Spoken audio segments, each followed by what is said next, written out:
ధ్యానం ద్వారా తనను తాను తెలుసుకుని తన జీవిత లక్ష్యం ఏమిటో నిర్దేశించుకోవడమే కాకుండా ఒకవైపు ధ్యాన ప్రచారంలోనూ మరోవైపు ఆధ్యాత్మిక రంగంలో తనదైన విశిష్ట సేవలందిస్తున్న మానవతావాది శ్రీ నున్న సుబ్రహ్మణ్య కిషోర్ గారు 2003లో ధ్యానంలోకి వచ్చిన ఆయన 2004లో పత్రిజీని కలిసిన అనంతరం తన జీవిత లక్ష్యాన్ని గుర్తించారు. అప్పట్నుంచి గత 23 సంవత్సరాలుగా పూర్తి సమయాన్ని ఆధ్యాత్మిక సేవకు అంకితం చేస్తూ అనేక సేవా కార్యక్రమాలు, ప్రాజెక్టులను నిర్వహిస్తున్నారు. ధ్యానమన్యం ద్వారా భద్రాచలం పరిసర గిరిజన, నక్సల్స్ ప్రభావిత ప్రాంతాలకు వెళ్లి అక్కడి ప్రజలకు ధ్యానాన్ని పరిచయం చేశారు.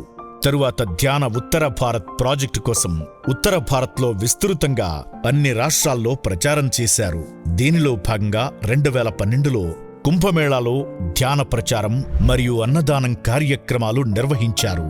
ఆ తరువాత పత్రిజీ సూచన మేరకు హిమాలయాల రిషికేశ్కు తన మకాన్ని మార్చి గత 13 సంవత్సరాలుగా రిషికేశ్లోనే ఉంటున్నారు.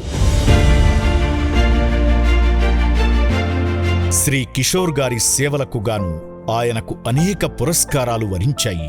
2010లో శ్రీశైలం ధ్యాన యజ్ఞంలో ధ్యానరత్న పురస్కారం, 2018లో Ladakh Mahabodhi international meditation centre ప్రదానం చేసిన లైఫ్ టైమ్ అచీవ్మెంట్ పురస్కారం, 2019లో Jaipur Rajasthan university of technology ద్వారా ఎక్సలెన్స్ అవార్డు అందుకున్నారు.